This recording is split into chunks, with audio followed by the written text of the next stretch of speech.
सवाल यह है कि एयरपोर्ट पर यह हालात पैदा ही क्यों हो रहे हैं। कोहरा तो एक वजह है, लेकिन एकमात्र वजह कहना गलत होगा।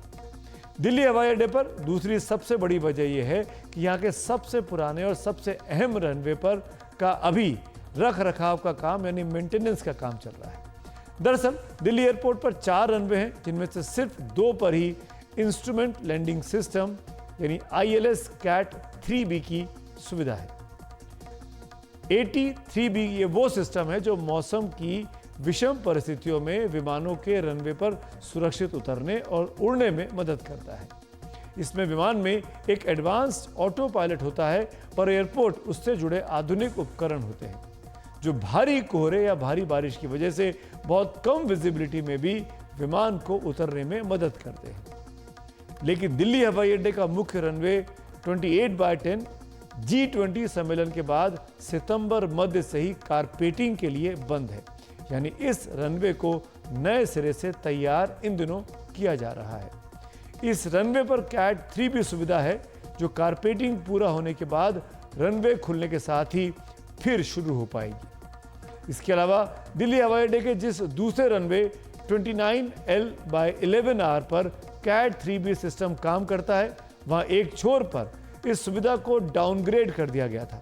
इसकी वजह थी रनवे के एक छोर पर निर्माण का कार्य का चलना। यहां नेशनल हाईवे अथॉरिटी की एक बड़ी ऊंची क्रेन की वजह से रनवे पर उतरने वाले विमानों के व्यू में बाधा आ रही थी। इस हटाने या नीचे करने के लिए दिल्ली एयरपोर्ट ने NHAI को पत्र लिखा है कि अपनी क्रेन को हटा लें या नीचे करें। इसके बाद इस क्रेन को अब हटा लिया गया है और इस रनवे पर दोनों ओर से कैट 3 सुविधा शुरू हो चुकी है। नागरिक उड्डयन मंत्री ज्योतिरादित्य सिंधिया ने यही जानकारी दी है। हालांकि सिर्फ रनवे के ही कैट 3B सुविधा से लैस होना काफी नहीं है। कम विजिबिलिटी में उतरने के लिए एयरलाइंस के विमानों में भी ILS cat 3B auto pilot होना चाहिए और पायलटों को उनके इस्तेमाल का प्रशिक्षण होना चाहिए। कई एयरलाइंस के विमानों में ऐसा न होने से भी समस्या काफी बढ़ गई है। विमानों की देरी हो तो एक और समस्या और भी आती है।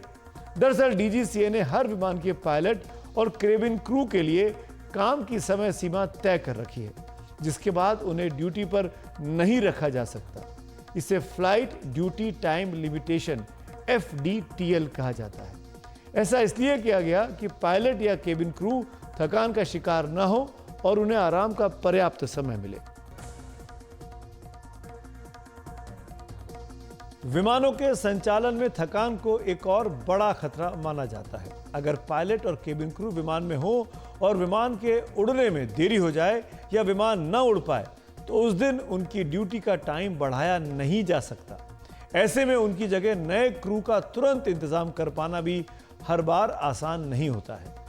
विमानों की उड़ानों में देरी के इस मुद्दे पर अभी बात करने के लिए हमारे साथ हैं एयर इंडिया के पूर्व एग्जीक्यूटिव डायरेक्टर जितेंद्र भार्गव साहब। भार्गव साहब, स्वागत है आपका। मेरा पहला सवाल आपसे यही है, एयर स्ट्रिप पर बैठे यात्रियों की जो तस्वीर सामने आई है मुंबई एयरपोर्ट पे, आप क्या कहना चाहेंगे, क्यों हुआ ऐसा?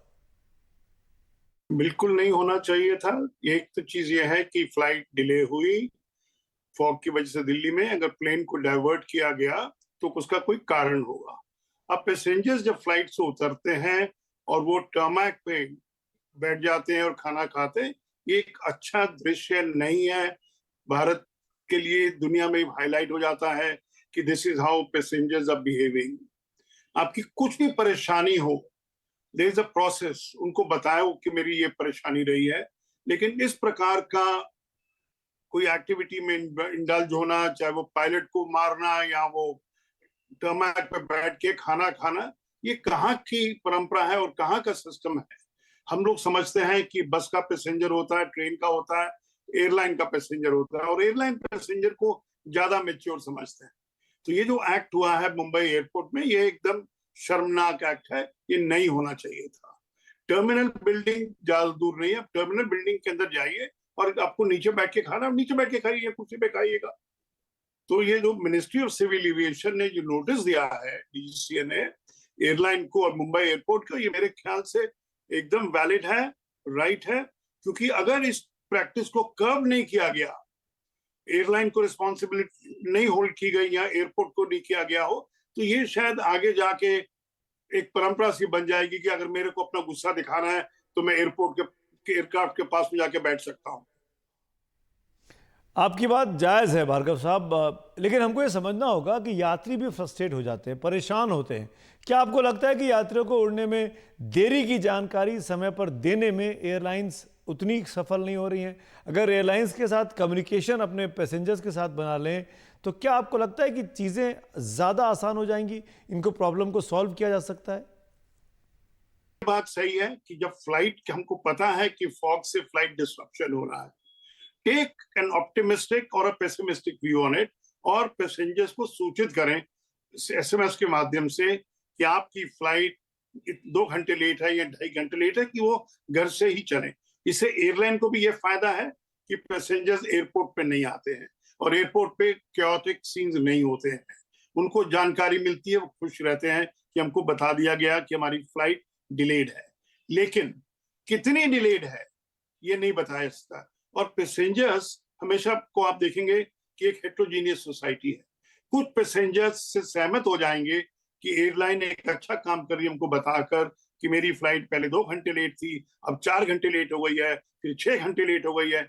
लेकिन कुछ पैसेंजर्स ऐसे भी होंगे जो एयरलाइन को कहेंगे कि हमको ये बार बार बता क्यों रहे हैं, बार बार हमको एक स्पेसिफिक जानकारी दीजिए, हम कम टेक ऑफ करेंगे। और जैसे मैंने पहले बताया, ये जानकारी एयरलाइन के पास नहीं होती है।